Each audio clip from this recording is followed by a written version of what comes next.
Welcome back to Eerie Narratives, where the line between the living and the dead is far thinner than you think. Tonight, we travel to the fog-shrouded coast of Maine, where St. Augustine General Hospital stands, a century-old red brick building that has served this quiet New England town since 1902. Most of the hospital is modern now. Bright lights, beeping machines, sterile white walls. But one section was never fully renovated. The old wing. Sealed since the 1970s, its corridors locked, layered in dust, forgotten. All except one place. The basement morgue. And inside that morgue, there is a room people do not speak of in daylight. Room 13. Officially, it's just an old autopsy room closed due to better cuts. But longtime night staff whisper, never take a body into room 13. And if you must, never go alone. The story begins with Dr. Elena Ramirez. 31 years old, fresh out of Johns Hopkins, a forensic pathologist. Brilliant, confident, and someone who laughed at superstition. To her, there were no ghosts, no curses, only science, evidence, and cold steel tables. Taking the job at St. Augustine General seemed simple enough. A quiet town, routine cases, maybe even a few research papers. Her first week passed normally. Car accidents, heart attacks, natural deaths. But on the second Friday night, a brutal snowstorm knocked out power across half the town. A multi-car pileup on I-95. 6 bodies arrived at once. The morgue ran out of space. The night supervisor, Frank, white hair, rough hands, 35 years of experience. He stepped close to Elena.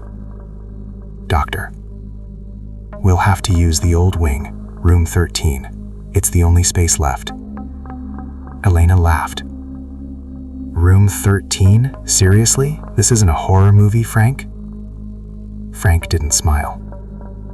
In 1958, there was a nurse, Margaret Hale, good nurse, dedicated. One night, she never made it home.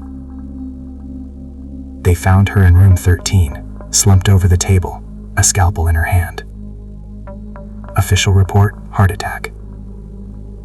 But those who knew her said she was perfectly healthy. He paused. Since then, anyone who disrespects that room doesn't last long. Elena shrugged. I believe in science. 1:17 a.m. Elena brought in the first body. An unidentified young woman. Victim of violence. The door to room 13 creaked open. Inside, yellow tiles, rusting drains, a flickering fluorescent light. The air, unnaturally cold. She began the autopsy. The bulb flickered. Once. Twice. Then dimmed. Generator. She muttered. Then she heard it. Tap, tap, tap. Like fingernails on metal. She turned. Nothing. She continued. The sound came again. Behind her. She spun around. The room was empty.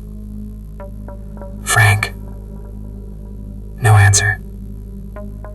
Then she saw something in the corner. A white shape. Like a 1950s nurse's uniform. Her heartbeat quickened. It's just exhaustion. She finished quickly, locked the door. Convinced herself it was nothing. The next night. Overflow again.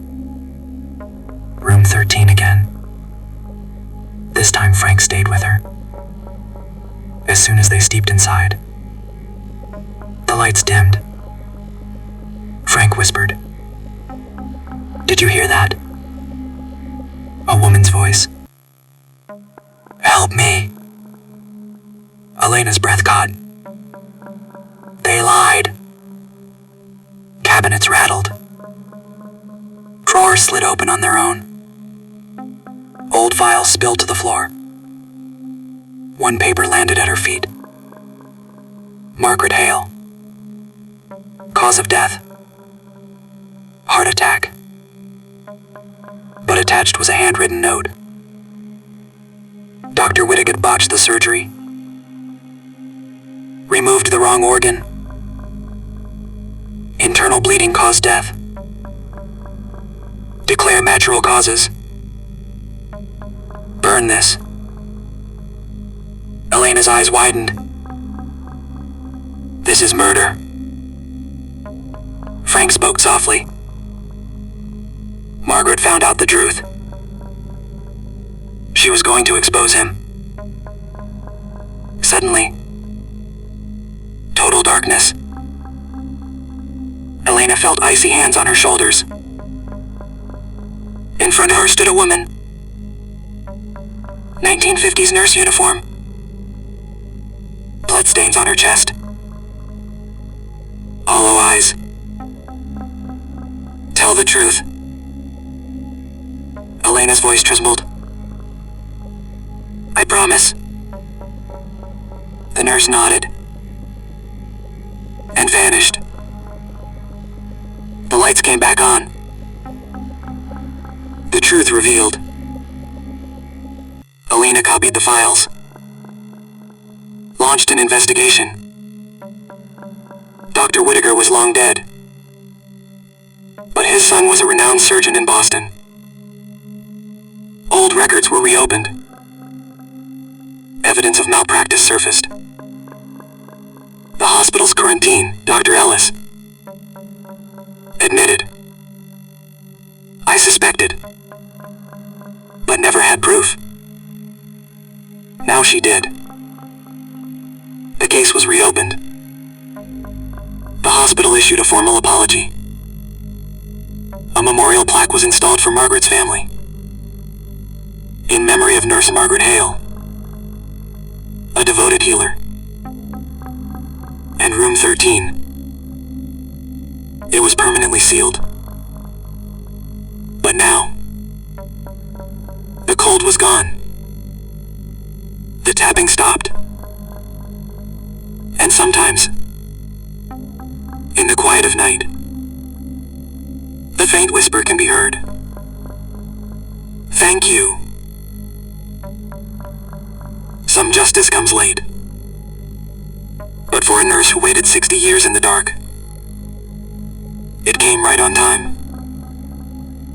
If this story unsettled you, make sure to like and subscribe to Eerie Narratives for more chilling tales. Share your hospital experiences in the comments. We read everyone. And remember, where death lingers, sometimes the dead only want to be heard. Until next time, sleep peacefully. Or perhaps,